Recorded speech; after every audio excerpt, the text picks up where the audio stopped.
Bem-vindos a mais uma entrevista do Jornal Económico. Hoje connosco temos Paula Barriga, Diretora-Geral da Novo Nordisk Portugal.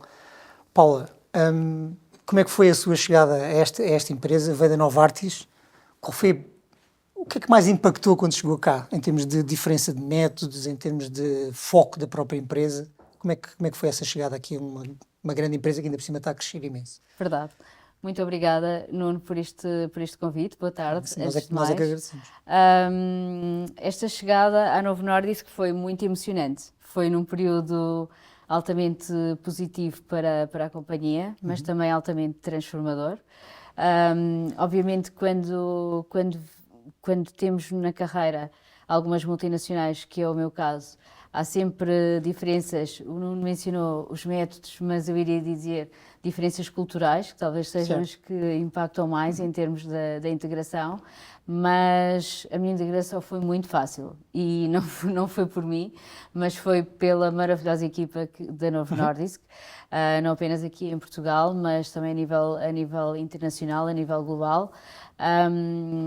Eu acho que isso vem dos valores que permeiam a forma de estar de grande parte das pessoas na companhia, e um desses valores é exatamente integrar quem chega, independentemente da sua função.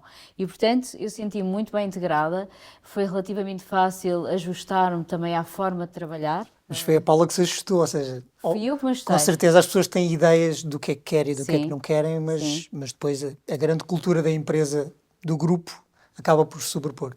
Eu tenho uma opinião sobre isso, se me permitir, Claro. que é, e tenho tido já diversas experiências nas várias companhias, porque passei ao longo do percurso profissional.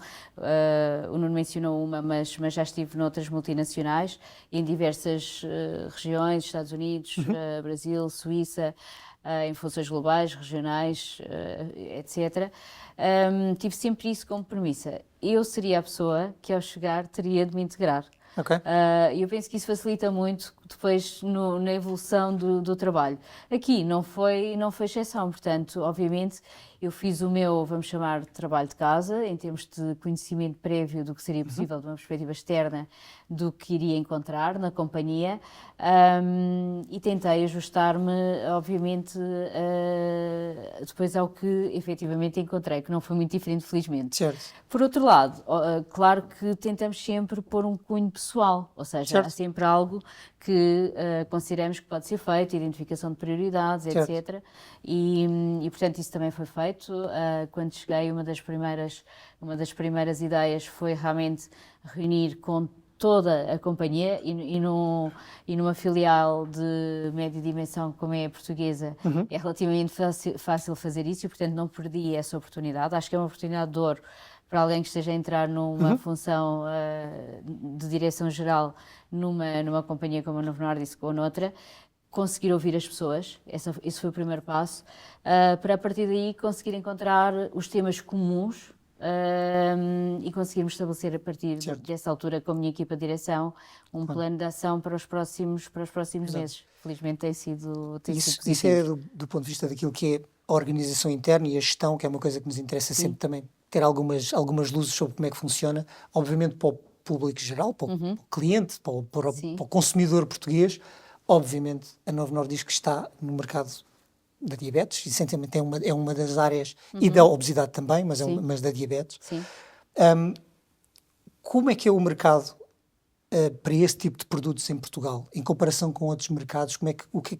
Quais são as diferenças e quais são as questões verdadeiramente importantes do mercado para a diabetes em Portugal? Nós temos uma população em que isso é um problema?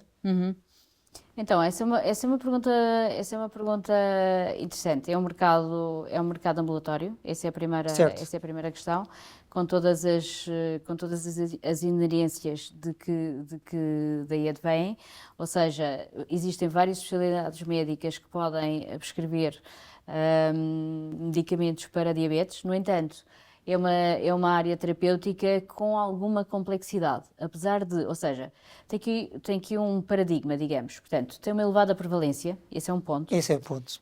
Portanto, existem neste momento, estima-se que existam 1,4 milhões de portugueses com diabetes, portanto... E isso é uma prevalência maior em termos de percentagem do que outros países ou não?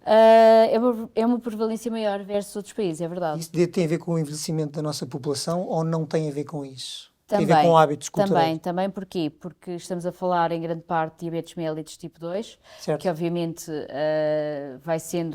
pode ser derivada de estilo de vida, etc. E, Forte portanto, resistência à insulina já, não é? Eventualmente, e portanto isso pode ser um dos fatores. Estava a dizer, há uma elevada prevalência, ao que é associado um custo também muito elevado.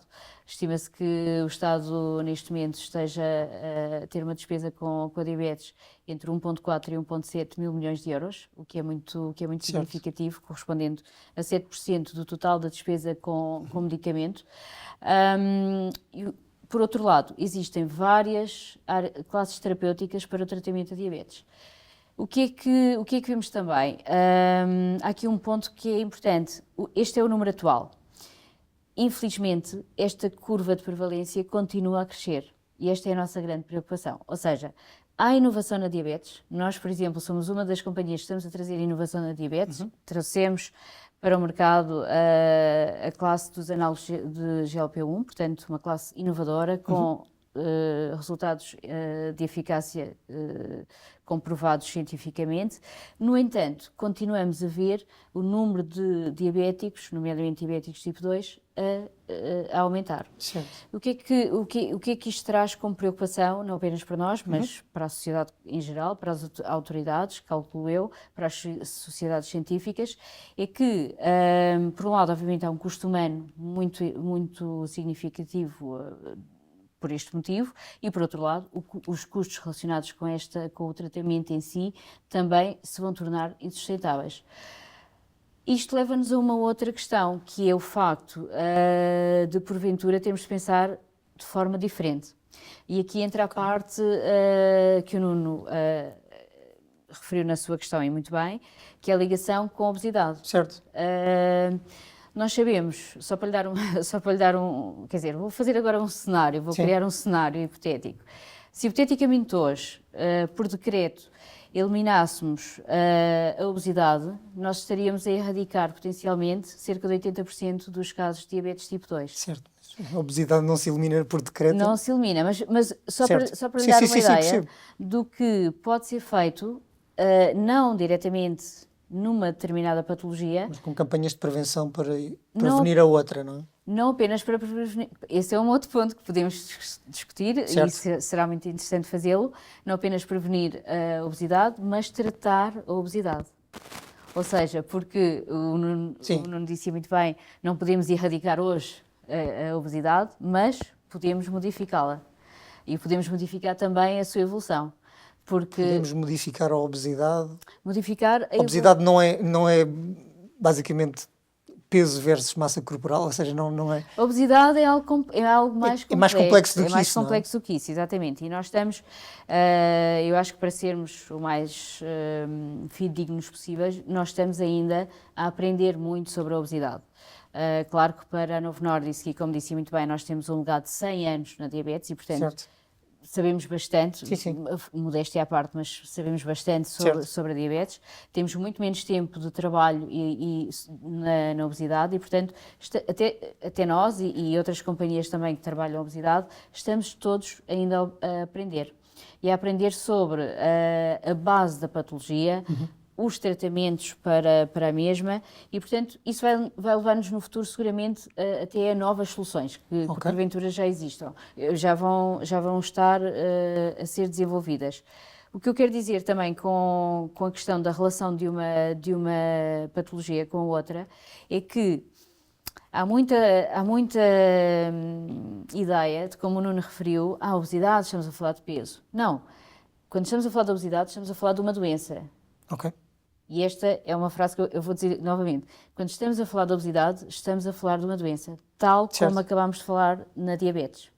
Okay. E eu acho que este é um conceito pelo qual nós devemos começar. Porque quando olhamos para a obesidade como uma doença e não como apenas números na balança, por exemplo, quando olhamos com uma doença crónica, com uma doença multifatorial que vai influenciar outras doenças, e nós demos o exemplo da diabetes tipo 2, mas estamos a falar de 200 outras doenças que podem estar relacionadas com a obesidade, nomeadamente tipos de cancro, por exemplo. Sem contar com as questões cardíacas. Exatamente, sem contar com o risco cardiovascular associado, não é? Então, começamos a olhar de uma forma diferente e começamos a pensar, talvez seja necessário ter uma abordagem diferente para com a obesidade. Talvez os Estados possam começar a dar esse exemplo. Por exemplo, há alguns Estados na Europa, o Reino Unido, por exemplo, que já começa a caracterizar a obesidade como algo que pode ser, cuja medicação pode ser comparticipável em farmácia. É verdade. Em Portugal isso ainda não acontece. Mas está a ser falado isso? Está a ser falado. Em que nível é que está a ser falado? A vários níveis. Em Farmed? Não. A vários níveis. Vou-lhe dar alguns exemplos. Nós temos tido sinais positivos da perspectiva política a esse nível, porque eu acho que lá está. Mas desculpa, Paulo, qual delas? A anterior ou a atual? As duas. As duas. As duas. E essa parte é interessante porque há aqui alguma continuidade e convergência que para nós nos dá... Há consciência de que pode vir um problema no futuro de falta de capacidade de financiar tudo isto. O problema é agora. O problema é já. 1,7 mil milhões? Neste momento, vou-lhe dar 1,7 era o custo da diabetes, do tratamento da diabetes. O tratamento, vou-lhe dar outro número, o tratamento associado, o custo associado ao tratamento das comorbilidades da obesidade são 1,1 mil milhões de euros. Portanto, eu diria, reformulando, o custo de não tratar a obesidade é 1,1 mil milhões de euros. Certo. Pois. É muito significativo. Estamos a entrar em percentagens do PIB juntando uma com a outra. Exatamente, claramente. Estamos a entrar em valores muito, muito significativos. Agora, estávamos a falar, para não estarmos só na parte negativa, não é? Sim. Também existem coisas positivas a acontecer, felizmente. Em 2021 houve 13 recomendações da Assembleia da República para o Governo em relação a termos uma abordagem diferente sobre o controle e combate à obesidade. Portanto, já há algum tempo atrás. Em 2023, houve um despacho pelo Ministério da Saúde, da altura, em relação à criação de um modelo integrado de cuidados, especificamente para também um controle mais adequado da obesidade. E foi com muito agrado que vimos agora, no plano de emergência de saúde libertado pelo atual governo, que um dos 4 programas clínicos prioritários, um deles era dedicado ao combate e controle da obesidade. Certo. E, portanto, eu vejo aqui alguma sequência em termos de passos que são positivos, no sentido de encontrar uma solução diferente. Agora, se me disser qual é o próximo passo, o próximo passo é estas indicações saírem do papel, saírem e passarem à prática e passarem a ter resultados que sejam visíveis e que sejam impactados. Portanto, o que eu acho, e na minha opinião, Portugal precisa de uma estratégia nacional integrada para tratamento da obesidade e para abordar, não apenas tratamento, para a abordagem da obesidade que não foca apenas a prevenção, que reflita a doença, não apenas também o tratamento, que reflita a doença de A a Z. E obviamente estamos a falar de prevenção, mas estamos a falar também de promoção da saúde e estamos a falar do tratamento adequado. Certo. E portanto, se conseguirmos isso, já é uma vitória enorme. Eu pergunto isto às vezes, até por uma questão de facilidade depois das pessoas visualizarem quais é que são as soluções. A Novo Nordisk, sendo uma empresa, um grande grupo multinacional, tem com certeza uma ideia de em que países é que essa abordagem está a ser mais bem feita. Ou seja, o que é que nós podemos colher dessas experiências que pudéssemos importar e dizer assim, olha, o nosso modelo adapta-se bem com esta visão. Há algum... Sim, nós temos, claro, a companhia tem informação dos diversos países e obviamente esse é um dos pontos que trabalhamos. E que podemos tirar inspiração. Espanha, por exemplo? Não. Espanha, eu agora ia dizer, depois, cada país tem também uma realidade muito específica. É sempre muito complexo nós compararmos sistemas de saúde. Claro. Ou seja, o que pode funcionar muito bem num determinado país pode ser difícil de implementar Mas noutro. filosofias de aplicação é diferente, não é?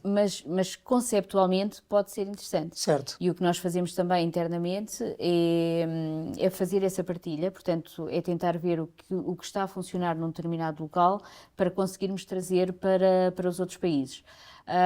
Temos tentado fazer isso. O exemplo do UK, como me referiu há pouco, é um bom exemplo em que foi alocado um determinado budget, agora falha-me a palavra, orçamento, exatamente, obrigada, um determinado orçamento especificamente para o tratamento da obesidade.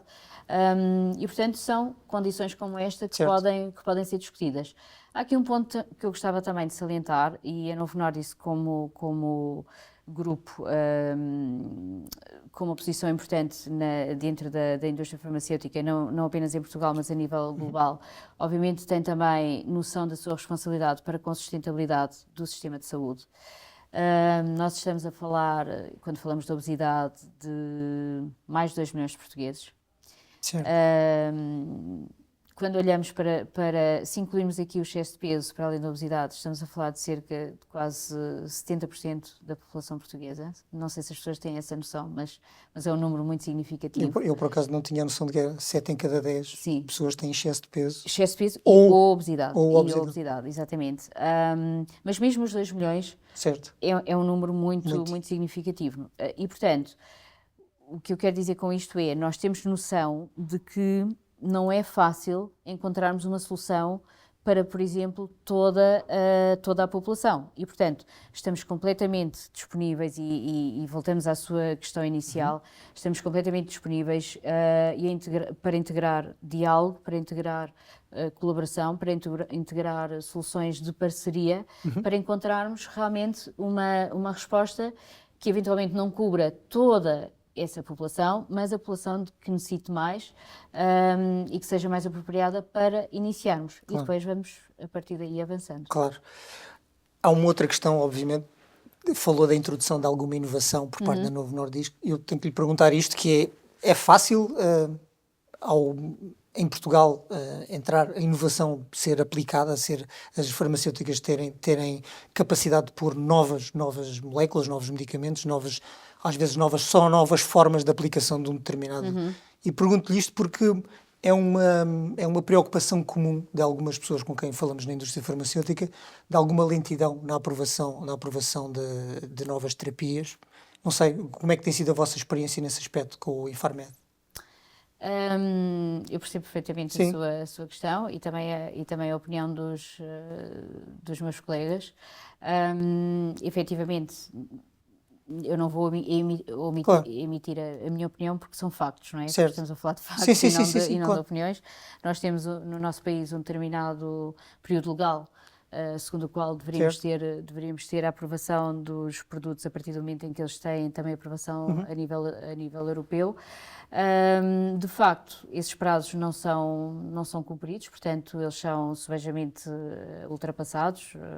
Estamos a falar de praticamente 700 dias versus 180. Certo. E algumas que não são o vosso core, mas, por exemplo, a oncologia, por exemplo, ainda é superior a esses 700. Pronto, exato, ainda é mais. Exato, estamos a dar aqui eventualmente uma média. Para fazer uma comparação, e como estávamos há pouco a fazer uma comparação até entre países, a Suécia, um país, vamos dizer, de dimensão similar com o nosso, estamos a falar de 210 dias para aprovação, portanto, muito mais reduzido. E como tal, a nossa experiência não difere das restantes companhias farmacêuticas. E, portanto, o que é que isso significa? Significa que é um problema sistémico. E agora vou dar a minha opinião, realmente, até aqui são factos, agora é a minha opinião. Eu acho que há aqui 2 níveis de intervenção que podem contribuir para esta questão. Um deles é a nível político e outro é a nível técnico. E eu acho que a nível político pode haver uma intervenção mais célere em termos da introdução direta nos processos, portanto, uma intervenção mais direta em cada um dos processos, porque há efetivamente essa parte política que é necessária, porque, como acabámos de referir, estamos a falar de montantes que não são de desprezar, em muitos dos casos. Certo, que implicam decisão e... Decidam exatamente, rapidamente. Ou seja, existe essa necessidade de intervenção a nível político, porque a tutela gera essa parte também. E depois, em termos técnicos, obviamente, existem processos muito longos. Nós temos uma parte, e não vou dar novidade nenhuma, de avaliação terapêutica, depois avaliação económica e, finalmente, a parte de negociação em termos de financiamento. Claro. E quando entramos nesta parte de negociação em termos de financiamento, são utilizados imensos recursos.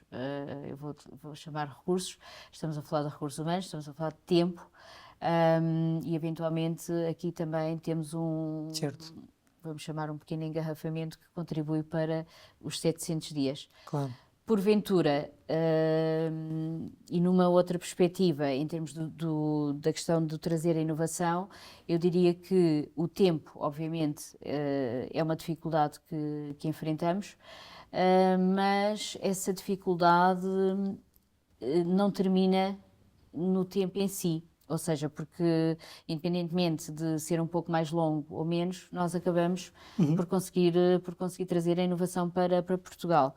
O que eu penso que é mais importante salientar, principalmente para as indústrias, as empresas da indústria farmacêutica, é que este tardar ou esta incerteza em relação ao tempo que leva à aprovação de um novo produto num determinado país vai-nos trazer também uma incerteza no que respeita à nossa perspectiva financeira, nomeadamente em termos de vendas a médio e longo prazo.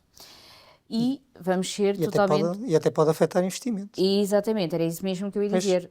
Independentemente do setor em que estejamos a operar, e a indústria farmacêutica não é diferente nesse sentido, o investimento num determinado país vai ser mais complexo se eu não conseguir garantir, com um determinado nível de certeza, que vou ter um retorno em determinada altura. Se tudo isto for, de alguma forma, implicado negativamente pelo tempo que leva à aprovação dos novos produtos, ou novas formulações, indicações, como estávamos a falar há pouco, então o investimento pode ficar colocado em causa. Exatamente. Sim. Quais são as perspectivas de investimento da Novo Nordisk em Portugal e em que áreas? Já exames, testes clínicos, algo? É essencialmente isso? Ou há a possibilidade, eventualmente, de, quem sabe, vir a produzir em Portugal? Este é o momento certo, esta é uma entrevista ao Jornal Económico, é o momento certo para falar do que é que está no pipeline, digamos assim. Sim. Então, há uma parte fundamental para nós e penso que temos feito uma evolução também significativa nesse sentido. Nós, no ano de 2023, investimos cerca de 10 milhões de euros em ensaios clínicos em Portugal. Certo. Somos a maior empresa em Portugal a investir em ensaios clínicos neste momento. E esse é um investimento, esse é um número, ou um valor, que pode parecer pequeno, mas se pensarmos e se o multiplicarmos, imagino, por 10 anos, podíamos construir um hospital com esse valor, não é? Portanto, penso que essa é uma das questões em que estamos mais focados, porque acaba também por estar relacionada com o tópico que falámos anteriormente, em termos de trazer a inovação de uma forma mais célere para o nosso país. E nós acreditamos que, indiretamente, aqui estamos a fazer alguma força positiva, vamos chamar assim, para conseguirmos ganhar esse tempo.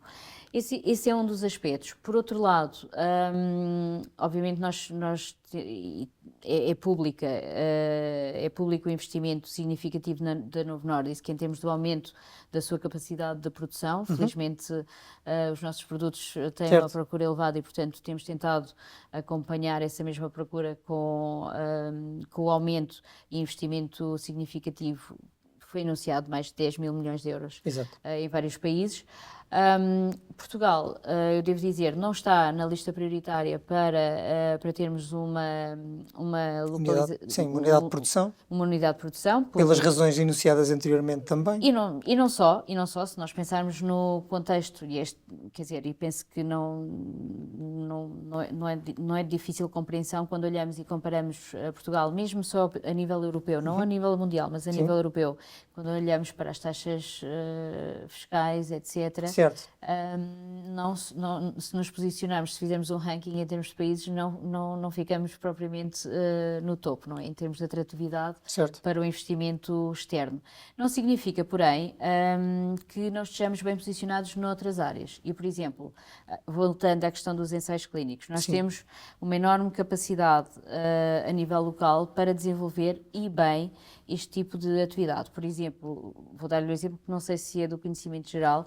Portugal é o quarto país do mundo em número de investigadores na saúde por 1 milhão de habitantes.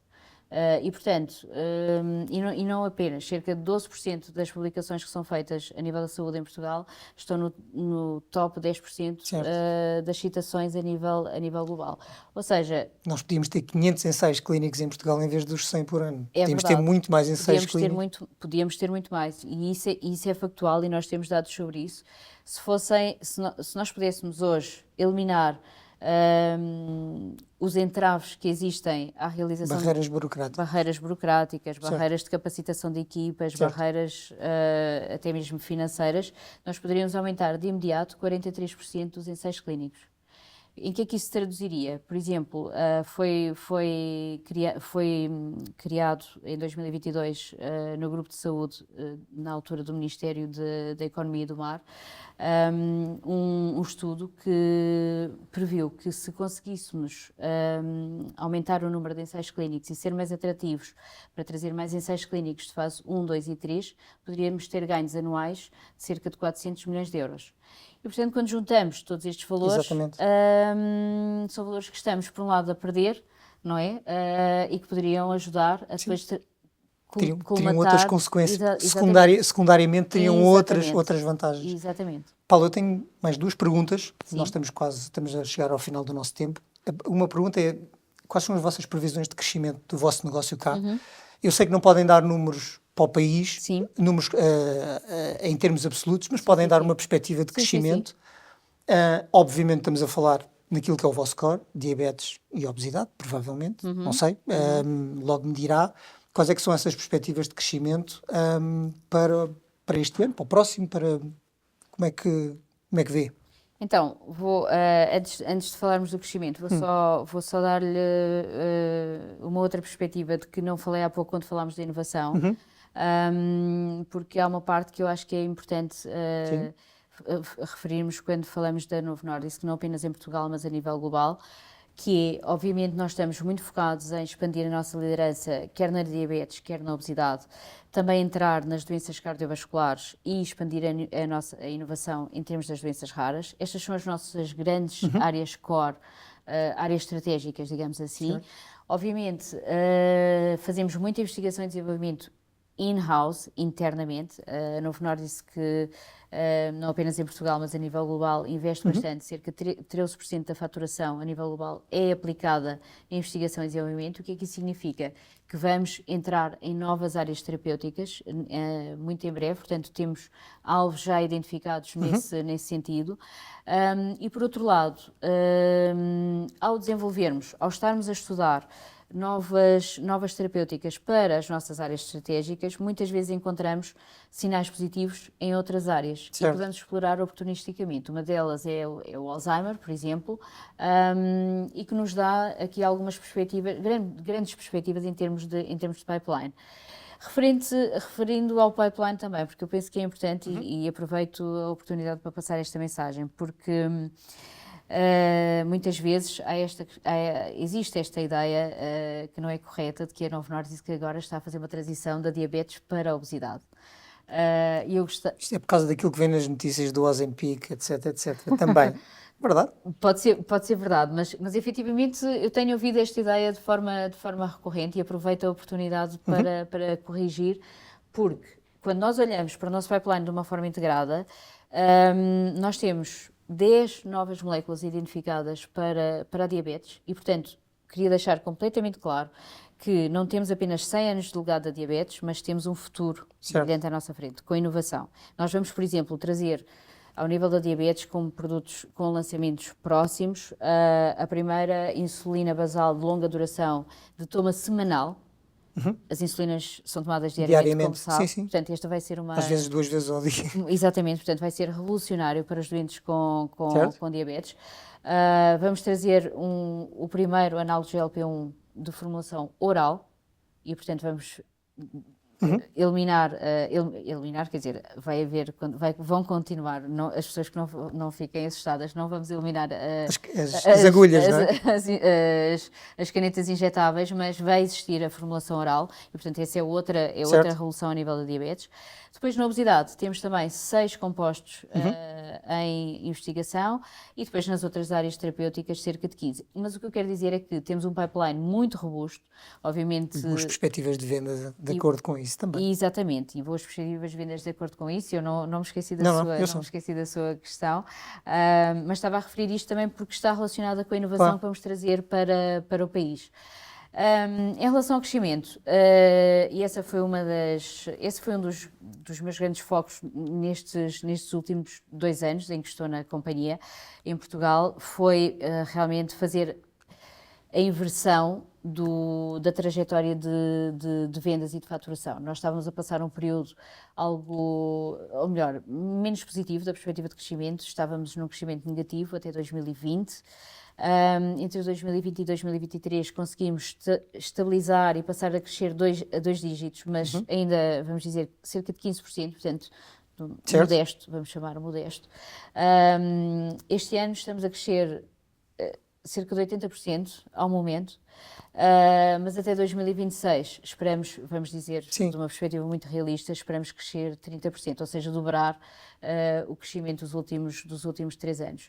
E isto, obviamente, derivado dos grandes motores de crescimento, sejam eles GLP-1s a nível da diabetes, obesidade, sejam as moléculas atualmente aprovadas, sejam as futuras, porque nós temos esta expectativa também. 30% é um número simpático. 30% é um número simpático, muito. Mas eu penso que é muito realista. Penso que estamos a fazer uma transformação na companhia a vários níveis e que nos vai permitir realmente fazer essa trajetória. Claro que é sempre uma curva que é muito positiva de ver, dá uma enorme satisfação e eu não sei, o Nuno disse que tinha ainda uma última pergunta.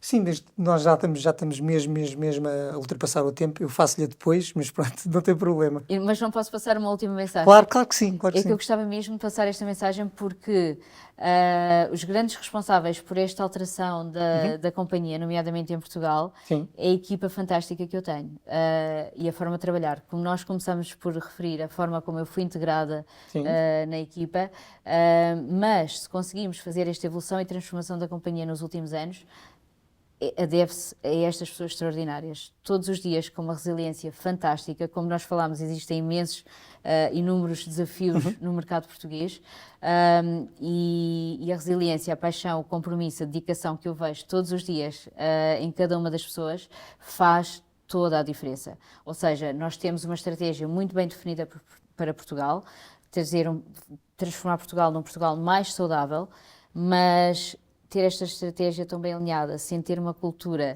igualmente forte, acaba por não ser tão robusto. E esta combinação eu acho que é muito poderosa e felizmente nós temos-la na nossa companhia. E é isso que depois vai alavancar o vosso crescimento para os próximos anos. Exatamente. Paula, muito obrigado pela nossa conversa. Muitíssimo obrigada bastante. Também. E eu despeço-me. Muito obrigado a todas as pessoas que nos estiveram a assistir a esta nossa entrevista. Como sempre, podem ver esta entrevista na íntegra nas nossas redes sociais, no nosso site, em www.jornaleconomico.pt, e até uma próxima oportunidade e uma próxima entrevista da JE.